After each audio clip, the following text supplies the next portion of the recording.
Imagine being tortured for over 300 years, forced to fight for the very demons who destroyed humanity.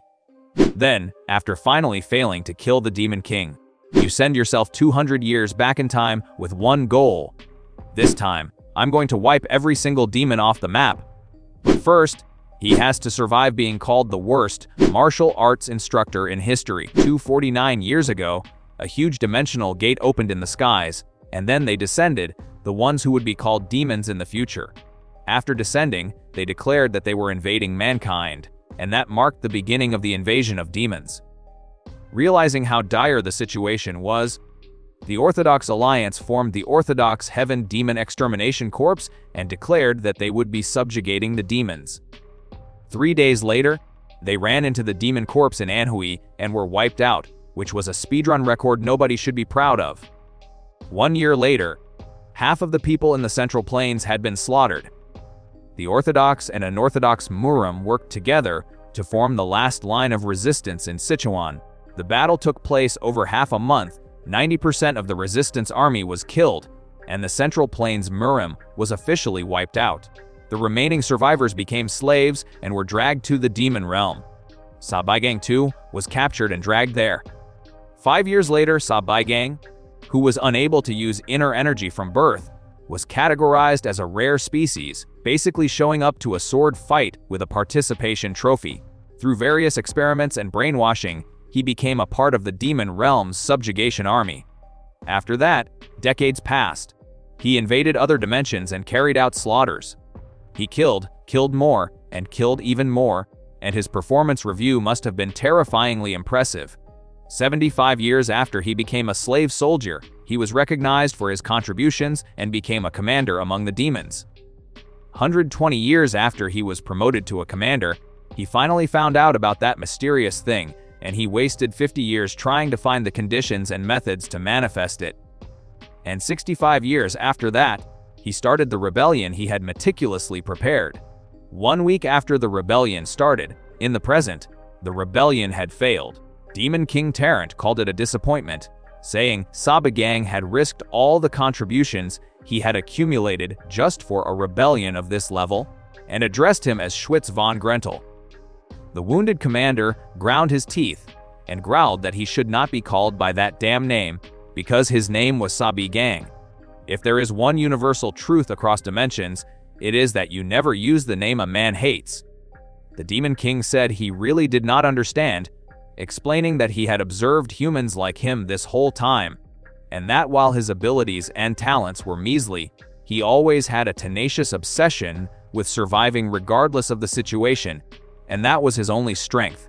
But he asked why he had decided to act so recklessly after all this time. Sabaigang answered that he had to experience it at least once, because in order to gain definite victory the next time they fought, he had no choice but to fight him at least once. The Demon King replied that it sounded pretty interesting, but was a foolish way of thinking, and asked if he thought he would be given a second chance, because he would die there today. Even so, Sabaigang insisted that he would not be killed by him. As he was struck down, he laughed wildly while a purple magic circle activated, revealing time regression, the authority of Nuzurun, an ancient evil god. The Demon King finally understood that the reason Sabaigang had endured his defeat and humiliation quietly for 200 years was all for this. Even as he vanished, Sabaigang screamed that the bastard should just wait and see, because next time he would prepare even more thoroughly and beat the shit out of him, and all the cursed demons would die. The Demon King chuckled and answered that he looked forward to it. Looking back, Sabaigang had been captured alive by the demons, dragged to the demon realm, and survived however he could for centuries. In the process, he realized something very important. He asked his fallen opponent what he thought of his Heat-Yang arts, and proudly announced that this martial art was known as Fireball, proving that high-level magic was indistinguishable from martial arts. He was the only human the Demon King had acknowledged. The purple beam fell upon the Central Plains Murim, lightning crashed through the roof of a building, and a young man lay unconscious inside. The time left until the demon invasion was 10 years. At the Orthodox Alliance Martial Arts Academy, Dragon Spring Academy, workers repairing the roof complained that they could not believe lightning had struck out of nowhere, and agreed it was powerful enough to destroy the training ground's roof. Even so, they said they should be relieved that only that loser got injured. At the word loser, the gossip shifted to the vice instructor, who was an orphan brought back by physician Jin Baek, the one struck by lightning a few days ago, the martial arts instructor who could not use inner energy. From what they heard, he was not injured badly, and one worker chuckled that it would have been better if he was injured badly. Because today was his public execution, which is certainly one way to boost attendance. Roof repair gossip proves some things never change across dimensions. Starting now, the duel for the Spear Assistant Instructor position of the Dragon Spring Academy would officially begin.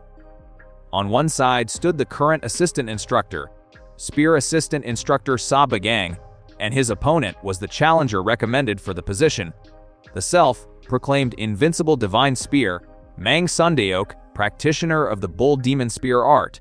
There had been a request to verify the abilities of Assistant Instructor Sa Bagang, so the duel would determine who deserved to be the assistant instructor, and both were told to fight with their honor as martial artists on the line. Mang Sandeok chuckled that Sa Bagang seemed better than expected, adding that from what he heard about him getting struck by lightning out of nowhere, he thought he was just making up an excuse to avoid fighting him. But since he still appeared, he would put an end to this quickly on account of his bravery, or he could just surrender. Sa Bagang then began telling him that, in the very far future, there was an instructor of a certain martial arts academy who could not use inner energy. Unfortunately, that was because he was born with that trait, but it could not be helped, and he was naturally looked down upon by others. In the end, that incompetent instructor known as the Shame of the Martial Arts Academy suffered a horrible defeat in a public duel, got his instructor position stolen, and was left to do menial jobs and errands, suffering truly terrible days. A confused Mang Sundeok asked what nonsense he was going on about. Well, to sum things up, Sa Bagang said he had waited a long time for this moment, you ugly asshole. Mang Sundeok exploded, shouting that he was going to let him keep some of his pride since he was an instructor, but it was time for him to pay for that arrogant mouth of his, and he unleashed the Bull Demon Spear art. First form, ferocious bull charge. But the sensation Mang Sundeok was supposed to feel on his spear never came, and he felt nothing at all. Sa Bagang mused that while it looked pretty decent, he needed to land it for it to do anything, which was rough news for a man whose decades of training had just hit nothing but dramatic wind. Mang Sundeok yelled at him to shut up and wondered what had happened, because he could not believe his Bull Demon Spear art, trained for decades, had been dodged so easily. He had been told Sa Bagang was weak, but this was totally different from what he had heard. Sa Bagang clicked his tongue, saying that was so slow and asking how he could teach anyone with those skills. Mang Sundeok insisted it could not be true and that he must have just gotten lucky, then charged again, shouting for him to die as he unleashed the Bull Demon Spear art, fourth form, Falling Bull Strike. He laughed wildly, certain that no half-assed spear technique could block his. Sa Bagang simply answered with two words, fire ball. Mang Sundeok could only stammer fire, what? Before the explosion swallowed him whole and he screamed that he was on fire. The elder declared the duel over and announced that the victor was Assistant Instructor Sa Bagang, while the burning Mang Sundeok shrieked for water. Turns out the most traditional martial art in history is still a fireball to the face. The scorched Mang Sundeok groaned on the ground while Sa Bagang cheerfully called it a good fight. The stunned crowd stammered about what they had just seen, asking whether that was really martial arts, and one recalled that he had called it the Heat Yang Finger Arts. The instructors were left sputtering about what kind of nonsense this was, before the elder congratulated instructor Sa Bagang, confirming that he had won the fight, yet asking how he could use internal energy when he was supposed to be unable to. Sa Bagang answered that it had been a stroke of luck. He explained that a few days ago he had eaten some herb he had never seen before while on a walk, and then suddenly he could use internal energy. The elders blew up, shouting that he had to be kidding them, and the mustached elder roared how he dared spout such nonsense to his elders, and whether he was insulting all of them right now. Sabigang calmly replied that it was their choice whether to believe it, and asked what it even mattered. He had not cheated in the duel, since it was a fight for the position of teaching spearmanship, and there was no rule to fight only using spears, so he did not know why he had to be interrogated when he had won fair and square. The mustached elder sputtered in fury until the bearded elder told him to calm down, admitting that Sabigang had indeed won the fight. As the bearded elder began to say that since he won, he would, Sabigang raised a hand to apologize for interrupting, and since everyone was here, he had a request to make. He officially requested a test to be promoted to an official instructor, which was a bold career move for a man who had been the academy joke 5 minutes earlier. Trying to climb the corporate ladder immediately after setting the HR department on fire is certainly a strategy.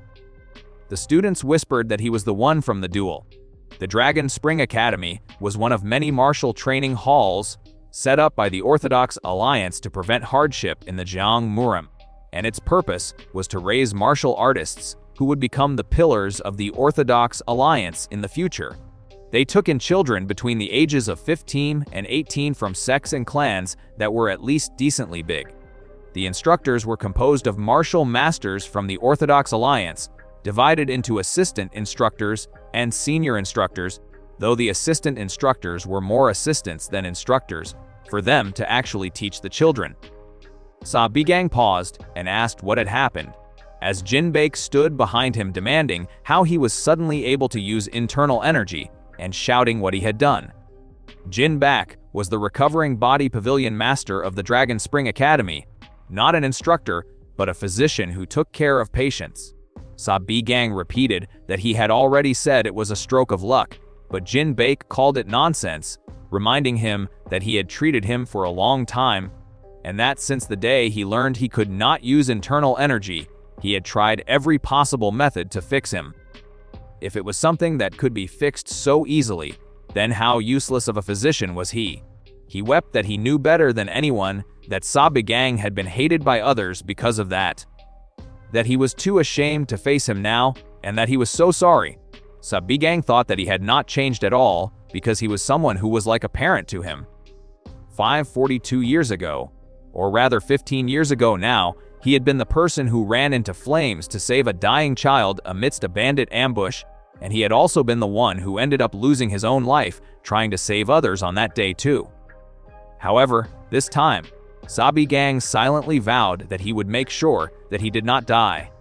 He told Jinbaek that he did not need to blame himself and not to worry about him either, and when Jinbaek could only stare, he smiled and told him to just trust him because he would resolve all problems from now on. Parent-teacher conferences hit different when the student has 3 centuries of combat experience. That night, Sabigang examined his mana and found that when he regressed he had lost over 90% of it, and the best he could muster right now was about the 4th circle. How disappointing, since it had taken him centuries to reach the 8th circle, which made this basically a cosmic pay cut. But no, he should be grateful that he even had his mana. Yes, he was back from that hell. The history of the Gyeongmurim had been reversed, and the demons had yet to invade. However, the keyword was yet, because exactly 10 years from now the demons would begin invading, and when that happened, the Gyeongmurim would fall again. However, it would be different this time, since he still had his 300 years worth of memories. Information on the demon army such as the kind of magic they used, the artifacts and weapons they prepared for the invasion, and most importantly, how to take down the Demon King. Coming back in time just to write the ultimate revenge guide is certainly one hobby. Jinbaek called out to ask whether he was in there, and Sabigang answered yes, Pavilion Master, and asked what it was. The Jinbaek told him that Vice Academy Master Chien Semyung was looking for him right now.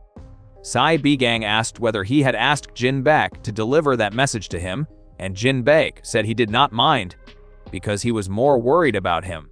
He thought it was about his request for a promotion, and told him to watch out, since the test would surely be hard, and since Mang Sundeok, the person he had recommended, had lost like that, he surely did not have any good feelings toward him. He asked anyway why he had suddenly decided that he wanted to become an official instructor. Sabygang grinned that it was the first step to fixing this academy. Once upon a time, the Dragon Spring Academy was renowned enough to be considered the best out of the top 3 orthodox martial academies. However, 2 years ago, the academy master as well as one of the top 10 martial masters had suddenly gone missing. The academy had searched for him for 2 years to no avail, and as it was hard to replace someone as skilled as him, the Dragon Spring Academy had lost their fame as a result. Additionally, in a quiet room, a man told Sabygang to let him check for the last time Assistant Instructor Sabygang and Cheon Semyung, the Blade Technique Senior Instructor and Vice Academy Master, asked whether he was serious about his request for promotion. This absolute trash fire of a human, as Sabygang pleasantly replied, of course. Vice Academy Master was the accelerant of the fall of the Dragon Spring Academy. The man who stole the academy's future really rolled out the welcome committee for his own downfall. The door creaked open as a man told him to let him check for the last time. Assistant Instructor Sabygang and Cheon Semyung, the Blade Technique Senior Instructor and Vice Academy Master, asked whether he was serious about his request for a promotion. Sabygang's mind drifted to the day of the demon's invasion, when great ruptures opened up from all sides and monsters that were never seen before began killing people left and right, while victims screamed about monsters. It marked the beginning of the invasion of the otherworldly species that came to be called the demon race. The young disciples of the Dragon Spring Academy, begging the monsters not to come near them, were ruthlessly killed. That day, someone shouted for Instructor Dung to hurry. If Cheon Semyung, the vice master of the academy, had not run away first, if he had just reported the situation and activated the defense system in the academy, it would have prevented so many deaths. Sabygang could still vividly recall the screams of the disciples that were sacrificed that day. Though that had yet to happen because he was back in the past, he would never forget Cheon Semyung's disgusting, hypocritical face. Smiling, Sabygang asked whether the Vice Academy Master had called for him. Cheon Semyung then told him about the test for him to become a senior instructor. It was to raid the demonic night stronghold. Sabygang asked if he meant the bandits in the mountain behind them, and Cheon Semyung confirmed it, saying yes, kill them, that was his test. The demonic night stronghold was a group of bandits located in the old sacred mountain, situated not far from the Dragon Spring Academy. Due to reports of frequent damages caused by this bandit group, there was an order to raid the bandits for the sake of the civilians, signed by Dragon Spring Academy Vice Academy Master Cheon Semyung. Reading the order, Sabygang hummed that well, alright, but asked what this had to do with being an instructor. Cheon Semyung answered that obviously. This concerned the most basic of requirements of an instructor, and Dung Bahyung, the Academy's Blade Technique Senior Instructor, added that senior instructors were the main force of the Academy. All the senior instructors of the Academy were considered martial masters, officially recognized by the Orthodox Alliance. Blade Technique Senior Instructor Lightning Blade Cheon Semyung, Blade Technique Senior Instructor Tyrannical Tiger Blade Dung Bahyung, Archery Technique Senior Instructor Soul Chasing Arrow Un Book, and Sword Technique Senior Instructor Dark Shadow Divine Sang Pilji. They had all accomplished great things, such as eliminating evil, demonic martial artist leaders or taking down bandits. Sabygang cut in with yeah, he got it, so how long did he have? Dung Bahyung exploded at the arrogant little brat, asking how he dared behave so rudely. But Cheon Semyung calmly answered that he had exactly 2 weeks, and if he was late even by a day, he would forever lose his chance for a promotion. Sabygang grinned at 2 weeks, then announced he would see them in 3 days, and walked out saying he would be back, which was either supreme confidence or a death wish, and with this man it was honestly both. Dung Bahyung sputtered about that little brat, then demanded of the Vice Academy Master whether he was really going to promote that arrogant kid. Cheon Semyung smirked that if he really did succeed, there was no need to worry Instructor Dung, because their poor little assistant instructor Sabygang would never come back. Dung Bahyung could only ask what he meant. While far away, Sabygang sped along with haste magic, calling Qian Semyong a fake bastard, and asking whether he thought he did not know what he was plotting. Sending an employee on a suicide mission as a promotion test meant the Academy's HR department was a war crime all on its own. The demonic Night Stronghold had risen during this period as the Green Forest Alliance, though people did not know much about them yet, and at the moment it was not a big organization. The real problem was its leader. Back in the room, Dung Bahyang stammered whether he was serious, because the head of the Green Forest Alliance was a peak realm martial master. Qian Semyong named him Demonic Night Stronghold Master Ake Gyujim. He was no ordinary bandit leader, and even the Orthodox Alliance thought so, but he was actually a former leader of an unorthodox sect called the Heaven Destroying Sect. People thought he had been killed by traitors a few years ago, but he had actually managed to survive, and he had tracked down and killed every single one of the traitors. Because of how cruel his revenge was, even the unorthodox Murim put out a bounty for his head, so he had been hiding and came here recently. Dung Bahyang asked how he knew all this, and Qian Semyong chuckled that why was that important. He admitted Sa Baigang surely was impressive during the duel, but that was only possible because he had been hiding his true skills, and this test was a real situation, not a duel, so he was sure Sa Baigang would not make it back alive. Well, Sa Baigang thought as he glided through the mountains with levitation magic. If this Ake Gyujim was just as he remembered, fourth circle magic was not enough to defeat him. Oh, then the solution was simple. I'm here. He would increase his mana and circle up, because his experience and knowledge in magic was already 8th circle after all. With Sorch magic, he confirmed that what looked like a normal cliff was actually a barrier made of mana. Grinning, he said he was in the right place. No one could have ever imagined that there were multiple places like this in the Central Plains, hidden behind mana barriers. Stepping through, he found exactly what he knew it would be: a special, grade mana stone. Demons, intelligent creatures of the otherworld that repeatedly invaded and conquered other dimensions, had made this possible because of their dimensional travel technology. However, there was one fatal flaw in the process of going through the dimensional portal. The time taken for a living being and a non-living being differed way too much, and even the demons were unable to fix this problem. In the end, this was the solution they came up with. In the worlds they planned to invade, they secretly planted equipment they would need in the future. This mana stone was the source of their power, recovering their mana, and it was useless for someone from the Central Plains since they could not use mana. An all-conquering interdimensional army leaving their chargers behind where nobody could use them, because even evil has logistics problems. Well, at least until now, as Sa Baigang reached out and drained the stone, energy bursting skyward. That night, a bandit nervously told the Stronghold Master that it did not seem like anything was amiss. Ake Gyujim, the demonic Night Stronghold Master and former leader of the Heaven Destroying Sect, demanded whether he was saying that he had made a mistake, and the bandit gasped that it was not at all. Ake Gyujim ordered him to shut up and search thoroughly, because he definitely felt an explosion of energy here. Sa Baigang remarked that losers like them would never know, and Ake Gyujim whirled around. The bandit cried that he knew it, that he really was a peak realm martial master, and that he had believed in the demonic Night Stronghold Master. Ake Gyujim asked who he was. Sa Baigang, magic circle glowing in his hand, answered me, an instructor of the Dragon Spring Academy, which was officially the hardest way in history to introduce yourself as a school teacher.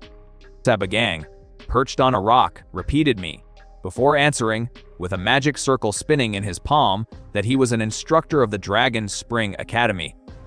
The bandits stammered in disbelief, wondering what an instructor from the Dragon Spring Academy was doing in a place like this, until Ake Gyujim snapped at them to shut their damn mouths.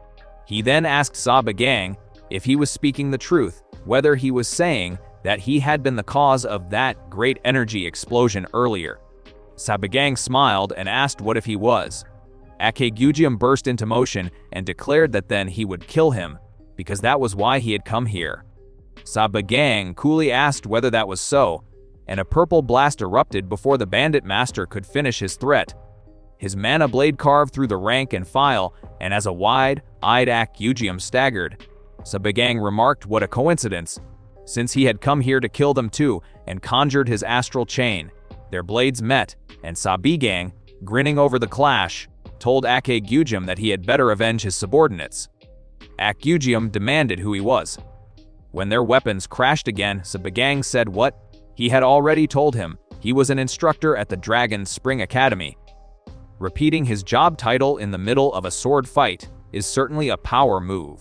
Ak Gyujim reeled, unable to believe it, because this bastard was not struggling against him at all.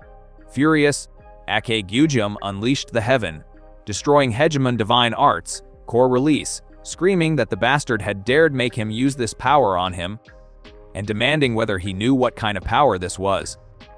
After he had been thrown off a cliff by the traitors, he had collected all this innate core energy while dreaming of revenge. Sabagang flatly cut in with who asked. Showing zero interest in a villain's tragic backstory is a level of disrespect that takes centuries to master. Sabagang stated that he did not care about the lore of some useless villain, and his freezing wave shot ice up around Ak Gyujinam's body. As the bandit master stammered, Sabagang's astral chain wrapped his wrists and strung him up, and he calmly explained that struggling was futile because the moment it touched him, it sucked away at his internal energy, a spell specially designed to take down martial artists. It was essentially a mana vampire with excellent customer targeting. Ak Gyujim groaned and demanded where the bastard had learned such sorcery, asking whether he was from the demonic cult. Sabagang sighed that he had said it was magic, not sorcery, and that he should not expect much from some bandit idiot. Cursing him, Ak Gyujim muttered about dying in a place like this, and Sabagang asked whether he had regrets. Yes, Ak Gyujim shouted. He had yet to get his revenge on the bastards who had manipulated his subordinates when he was still in the heaven, destroying sect. That was the reason he had worked with those disgusting Orthodox Alliance guys. And the reason he had been cooped up in this mountain recovering his power? Because it had all been so that he could get revenge. All of that was. Sabagang clapped. Wow, he beamed. Ak Gyujim had been so determined, and that was how revenge should be done slowly, thoroughly, without giving up. Nothing ruins a villain's monologue faster than slow, sarcastic applause. Trembling, Ak Gyujim asked whether he was being mocked right now, and what would he know? He was just some kid who had grown up comfortably. Comfortably. Sabagang's eyes flared violet as he asked whether it really seemed that way. Ak Gyujim went cold, thinking what the hell, because this man was not just some ordinary insane man, and something seemed fundamentally wrong with him. Sabagang reached out and said alright, he would let him experience it too, the hell that he himself had gone through for 200 years. Ak Gyujim blinked into a barren wasteland of stone spires, asking what this place was and what that crazy bastard had done to him. Under the pale moon, towering demons unfolded above him, and then hell began. Explosions, screaming victims, monsters slaughtering armies, piles of corpses, capsules of experiments, the swirling eye in the sky, mountains of skulls, and the burning presence of the Demon King. Ak Gyujim clutched his head and shrieked, because turns out the scariest thing is not death itself, but getting the spoiler for the next 200 years. When it ended, he lay sobbing at Sabagang's boots. Sabagang, breathing hard, asked how that was, and explained that it was the future Ak Gyujim would experience in 10 years. Shaking, the bandit master begged him to kill him, please, because he could not handle it. Sabagang answered that yeah, he understood, but someone needed to do it, and he cut him down. That night at the academy, Cheon Semyoung cursed that he could not believe it, staring at a great sword planted in the floor with a sack beside it. Sabagang asked how that was, explaining that he had not thought they would believe him if he only brought the sword. So he had brought the head as well, which is certainly one way to skip the paperwork. Then, smiling, he said then they should discuss his new duties as a senior instructor. At the meeting, Fist Technique Senior Instructor Yeo Woonjin slammed the table and shouted that this was nonsense, because the man had been the shame of the academy until just a few days ago, yet now he was a senior instructor. Archery Technique Senior Instructor Eun Byuk asked Instructor Deng whether Sabaigang had really raided the demonic night stronghold on his own. Blade Technique Senior Instructor Deng Bahaiyang replied that he had gone to Old Sacred Mountain himself in the morning and found the corpses of the bandits, as well as Ake Gujums, exactly where Sabaigang had said they would be. He did not know how, but everyone other than Ake Gujim had their throats sliced with just one attack. Yeo Woonjin yelled nonsense. Because the man was an instructor for spear techniques, so was he saying that he was hiding sword techniques too, which was utter nonsense. Deng Bahaiyang shot back whether his eyes had deceived him, and that he could go check for himself if he could not trust him. Qian Semyong cut in with enough, asking what they were all doing right now, and Yeo Woonjin stammered an apology. Qian Semyong thought that it did not make sense no matter how he thought about it. Ak Gyujim was at least a peak realm martial master, a fact he had confirmed himself when relaying an order from the Orthodox Alliance to him. Yet, Sabaigang had killed him in just one night, along with all of his subordinates. That was something even he could not do as a fellow peak realm martial master. Did Jin Baek help him? No, that old man was not that skilled. He would have to look into it further. Then he asked Instructor Deng whether he could still get in touch with the Ghost Shadow Manor, and Deng gasped. You mean? The Ghost Shadow Manor was one of the biggest assassin organizations of Murim, known for doing anything as long as they were paid accordingly. Qian Semyong ordered him to put in a request, telling them to find out everything they could about Sabaigang, even what he did on a daily basis. Deng Bahaiyang said he understood, then asked whether he was really going to promote him to senior instructor. Qian Semyong told Instructor Yeo not to worry, because he had an idea. He presented a scroll. This was the list of disciples a Sabaigang would be in charge of once he was promoted. Yeo Woonjin's eyes widened as he breathed, "Oh ho, I see," then laughed that he would not expect any less of him because he had come up with such a brilliant idea. Qian Semyong chuckled that he had put his position to good use. Yeo Woonjin crowed that Sabaigang might give up his job before the Ghost Shadow Manor even got anything out of him, and Qian Semyong agreed that it was possible since he had so little experience.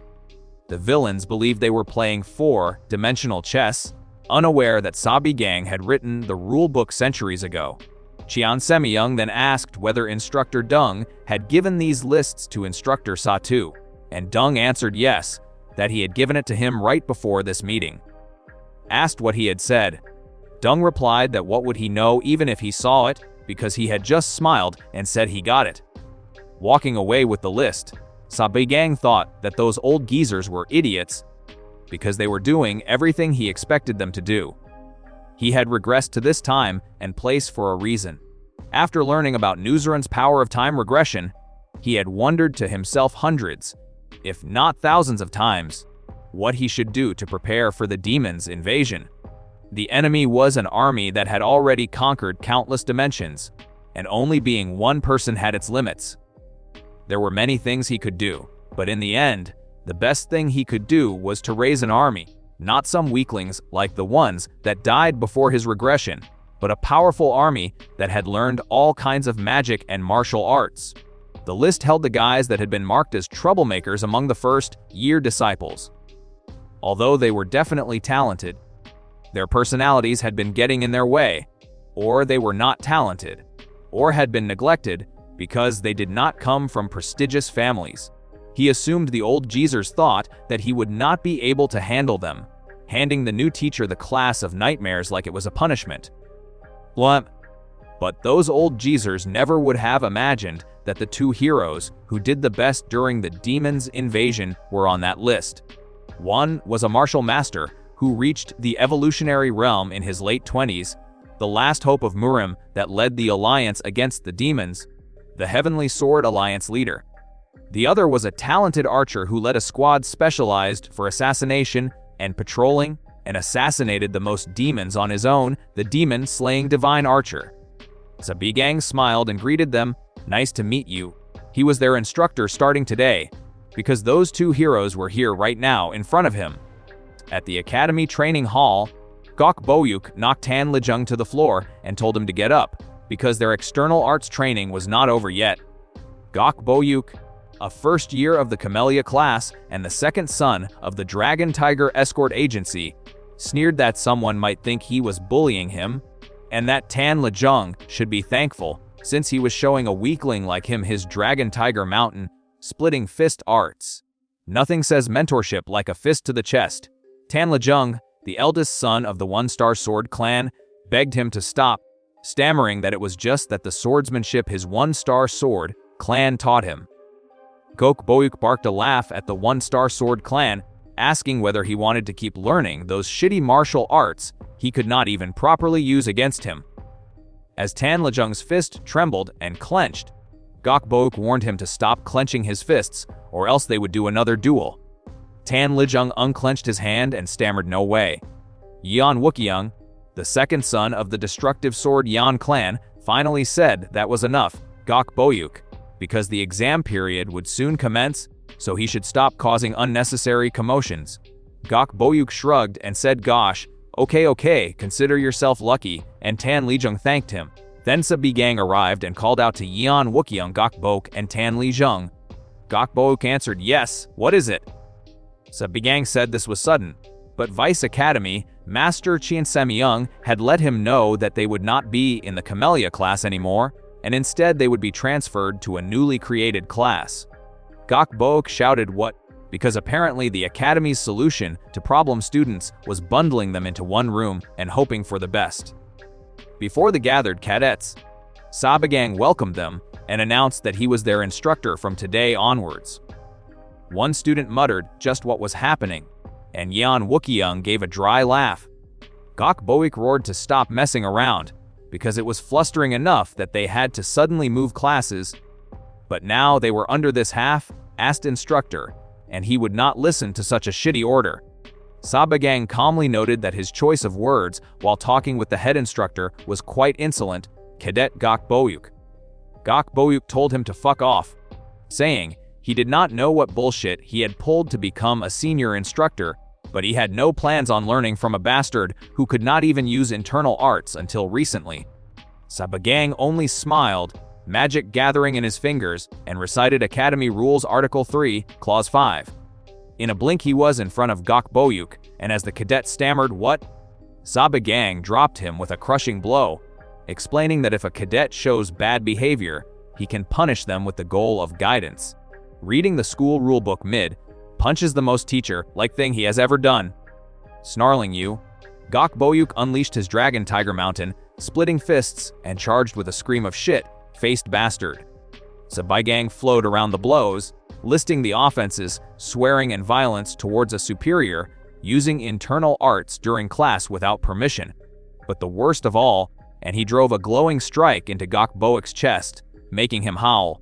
Sabigang scoffed at this pathetic martial arts ability and buried him under a flurry of blows.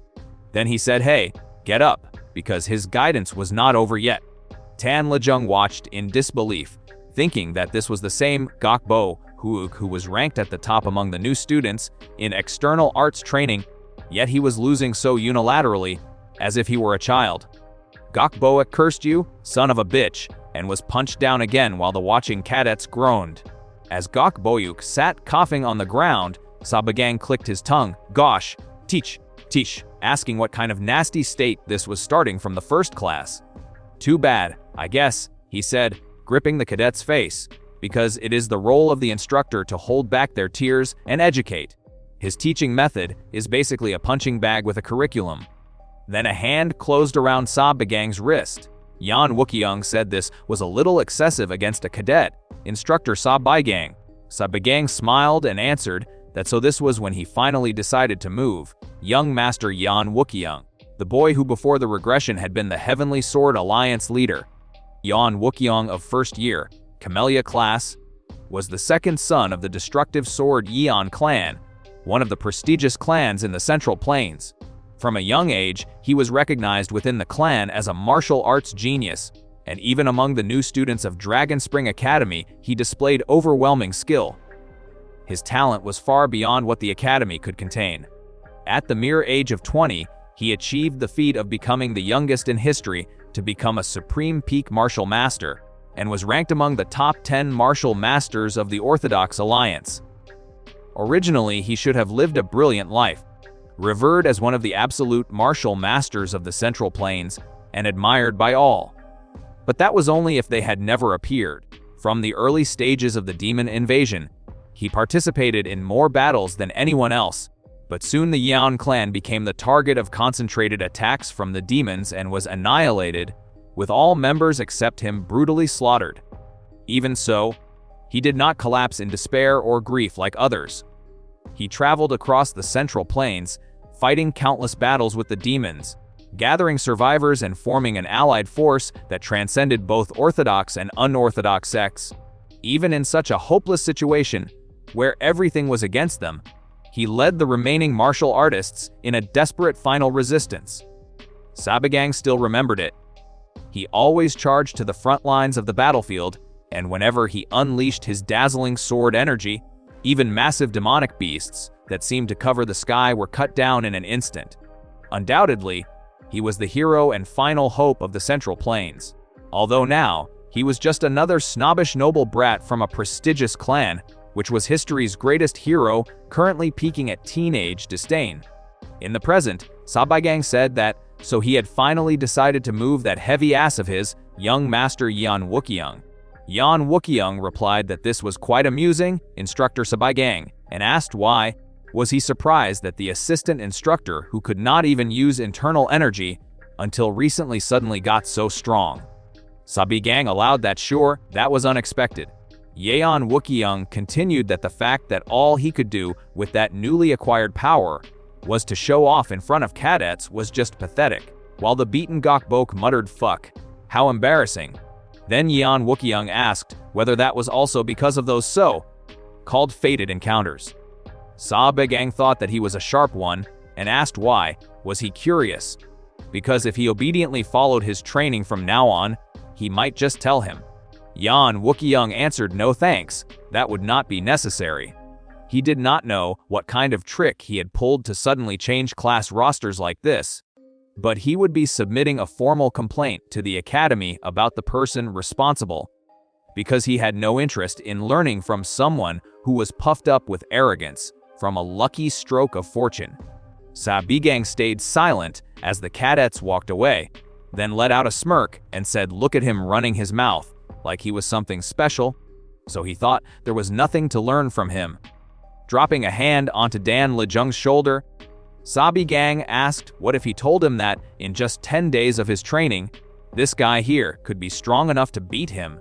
Yan Wukyung stopped dead and asked what he had just said.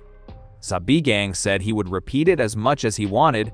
After just 1 week of his training, this pathetic weakling, the one he considered beneath a bug, would be able to chew up and spit out a frog in a well like him. That was what he said.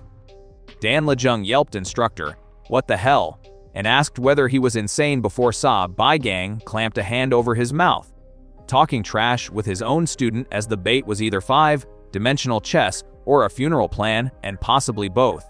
Yan Wukyung asked whether he was really willing to take responsibility for those words. Sabagang grinned of course, and proposed they make a bet in 10 days. Yan Wukyung and this guy would face each other in an official spar. If he won, Yan Wukyung would follow his training without another word. If Yan Wukyung won, he could do whatever he wanted. He could make him leave the academy, apologize, or kneel and beg. He would do anything. Yan Wukyung laughed that there was nothing he needed from him. However, he had better be prepared for the match that happened 1 week from now. As Yan Wukyung walked off, Dan Lejung screamed in panic, and Sabagang complained that he had startled him and that he was way too noisy. Dan Lejung grabbed him and shouted Instructor what the hell he had just done. Sabagang told him to calm down and let go, he would explain. Dan Lejung demanded why he would have him fight Yan Wukyung, whether he was out of his mind, and what he had done to deserve this. The poor kid having only wanted to survive the class, not get enrolled in a death match. Sabagang told him to let go, you little brat, then announced that well, it looked like today's class was cancelled, all cadets were dismissed for now, and the schedule for the next class would be sent to them individually by tomorrow. The students shuffled off grumbling geez, what the hell was going on, while Dan Lejung lay sprawled on the ground sobbing that he was doomed. A public spar. Sabagang clicked his tongue and said he just needed to win, so why was he assuming he would lose? Dan Lejung sighed and explained that during his first public spar after enrollment, he had lost to Gok Boyuk, and badly, and since then he had tormented him every day. But did he know that even that monster Gok Boyuk could not land a single hit on Yan Wookyung and was utterly defeated? Yan Wookyung was definitely something else, because even without the backing of the Yeon clan, his martial arts talent alone was truly one of a kind. If he already knew that, then why? Sabigang smiled and said do not worry, because he was stronger than him. Dan Lejung, first-year Camellia class of the One-Star Sword Clan, could only stammer pardon, because before the regression, he had been the demon, slaying divine archer. Dan Lejung screamed, no, conceding that let's say there really was nothing they could do about their class and head instructor suddenly changing. But why did he have to engage in a public duel with Yan Wookyung? Sabagang asked whether he still didn't understand the flow, because he had to win at the duel for him to prove his abilities. Dan Lejung shouted that was his problem, and asked what he earned from getting swept up into this. Sabagang grinned a single word: revenge. Recruiting students with the promise of petty vengeance is the most honest marketing the Murim has ever seen. Dan Lejung stammered pardon. Sabagang asked whether he hadn't always been getting beaten up by that big bastard. And Dan Lejung, sweating, wondered how he knew. Sabagang then asked how he had felt when he beat that dipshit up recently. Was he excited? Did he feel refreshed? Did it feel so great he was exhilarated? Or did he feel mad that he couldn't get revenge himself? He reminded him that he had said so himself, that even that Gok Bok couldn't touch a hair on Yan Wookyung's head. But what if he became so strong he could beat Yan Wookyung? Then even someone like him would easily be able to take revenge with his own hands. How about it? Wouldn't that be a good present for the current him?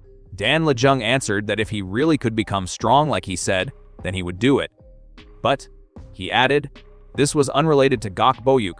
What he wanted was simply to become stronger than he was now. Sabigang grinned fine. Let's see. At the training yard, Sabagang said they would check his skill level right now, and told him to think that he was fighting Yan Wookyung right now and wield his martial arts to their fullest. Dan Lejung steadied his breath and went at the wooden dummy with everything he had, while Sabagang ordered him to keep going, not to stop, at full force. Dan Lejung swung until his body gave out and he collapsed coughing and panting in the dirt, the dummy remaining undefeated for now. Sabagang called it pathetic. Dan Lejung explained that while carrying out the basic moves, for some reason his internal energy kept dispersing. At first, he thought he had learned his clan's martial arts incorrectly, so he tried to confirm it several times, but there were no problems with his basic moves. Then, he thought perhaps there was an issue with his Danshin or Meridian points, so he had it checked out multiple times back in his clan, but still there was nothing. Maybe he just lacked talent, or perhaps he had an unknown illness. Sabigang said no, it wasn't that. He just had his Meridian points spread further than others. Dan Lejung stammered pardon. What did that mean? Sabigang asked whether it was hard to understand. Like he said, he was born with his Meridian points more spread out in his mind meridian than most. Normally, it was considered a rare constitution that had more advantages than disadvantages. However, since he was still young and he lacked the internal energy, he was experiencing an issue. He must be aware that all martial artists must discharge their internal energy created in their Danshins through their Meridian points. But since he had wider meridians compared to others and mediocre amounts of internal energy, his internal energy's power didn't focus properly, and that was why it kept dispersing. Dan Lejung said this was his first time hearing about this. Sabagang replied that it made sense, because after all, it was information he had only heard by coincidence, back in the demon realm's bloodiest years, from a certain hooded archer. 3 centuries of hell, deployed as a tutoring session for one confused teenager. Dan Lejung gulped at the heavy atmosphere around his instructor, wondering whether he had some kind of story behind it. Sabagang said well, he would end the explanation there. Now that he knew the problem, they had to fix it. Dan Lijung asked whether there was a way to fix it. Of course, Sabaigang said it was very simple actually. Compared to other people, he lacked power because of his wide meridian points, which meant he could resolve it by increasing the amount of internal energy he had. Since they couldn't increase his internal energy in such a short period of time, though, there was only one method he could teach him right now. Keep gathering internal energy right until he started his basic moves, and once he had gathered enough, he would be able to display his true power. Dan Lijung's blade flashed and sent the dummy flying, and he shouted, thrilled, that his internal energy really hadn't dispersed. Sabaigang said yeah, he saw it properly, so he could be at ease before he collapsed. Dan Lijung asked collapse, insisting he had never felt so energetic before in his life. Right before the world tilted and he dropped where he stood, proving that the most energetic moment of your life is usually right before you pass out. Dan Lijung woke staring at the sky, coughing and wondering why he had suddenly collapsed. Sabaigang asked how he felt, and Dan Lijung stammered that he had no strength left in his body. Sabaigang explained that it was a minor side effect from channeling his full power for the first time.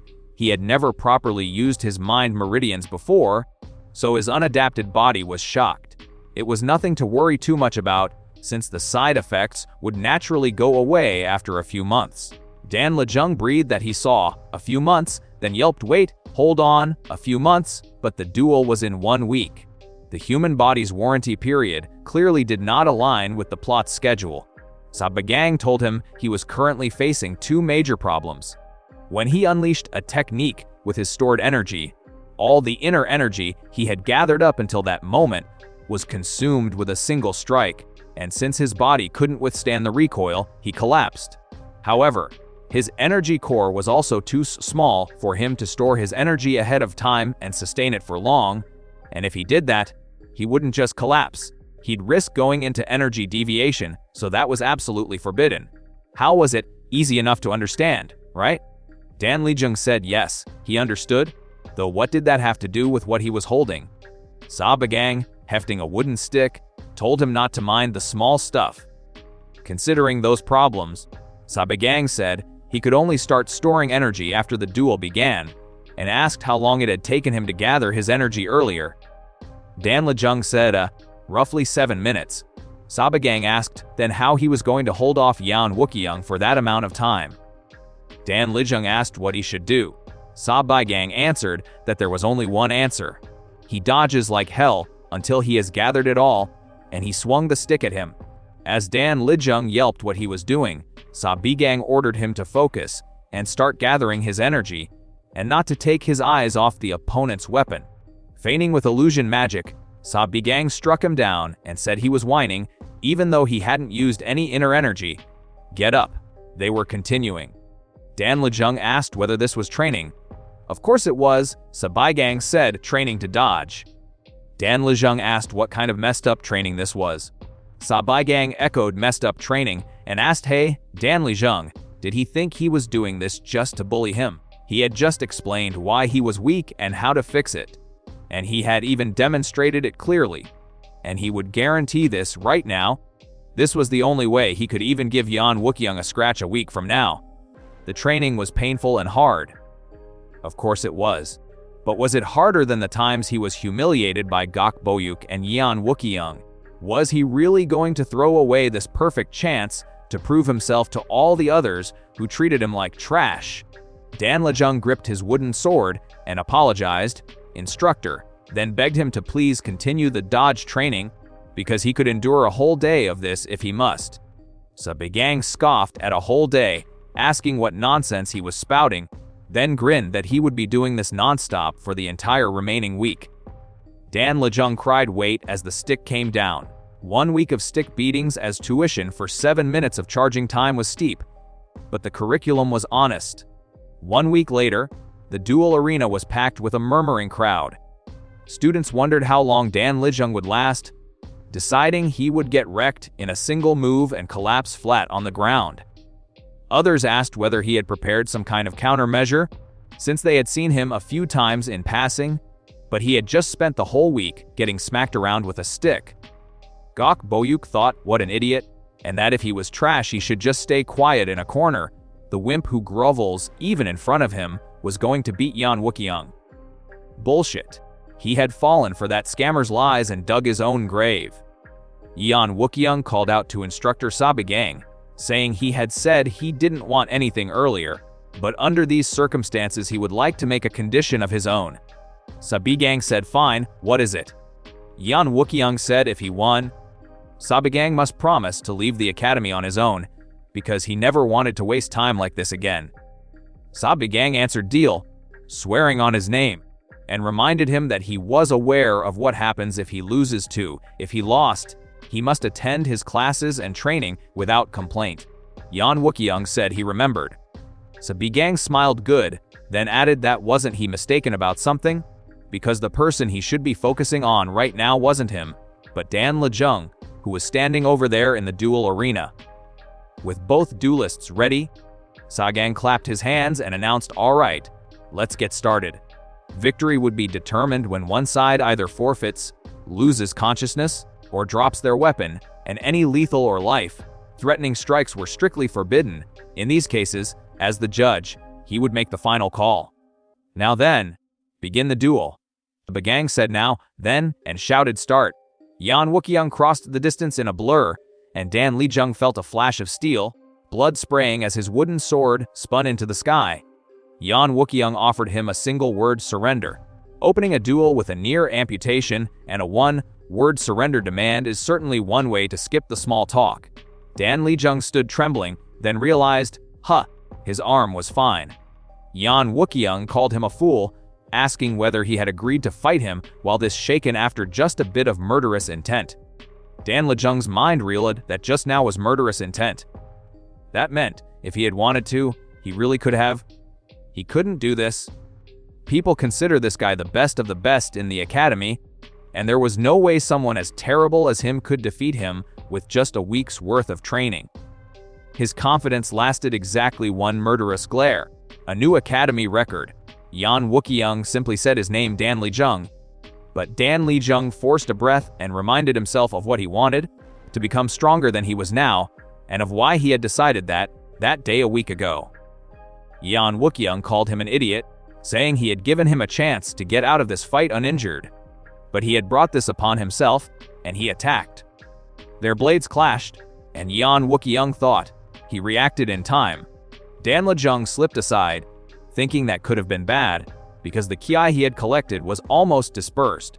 Yan Wuqiang unleashed the Supreme Dragon Heaven, Severing Sword First Technique, Berserk Dragon's Rage Torrent.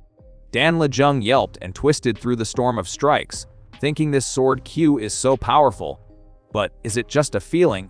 Because the attack felt easier to dodge than he expected. The spectators stared in silence. Yan Wuqiang allowed that it seemed like he had learned something, then shifted to the third technique, Twin Dragon Fang Severance. Mid-swing, Dan Lejung recognized the pattern. This sword technique was the same one that Instructor Sa had used on him all week. He flipped through the opening and landed panting, and Yan Wuqiang's eyes went sharp. Turns out getting beaten with a stick for a week was just paid tuition for reading the enemy's entire move list. Dan Lejung thought that he's strong, fast and precise too, and that he wouldn't expect any less from the sword technique of the Central Plains, best swordsman clan. However, that doesn't mean he can't dodge them. Yan Wuqiang, for his part, could not understand why, but this sword technique of his was definitely the one Instructor Sa had been using on Dan Lejung for the last week, and he stepped back. The crowd erupted in whispers. Yan Wuqiang backed off. Is this really happening? Maybe they're acting?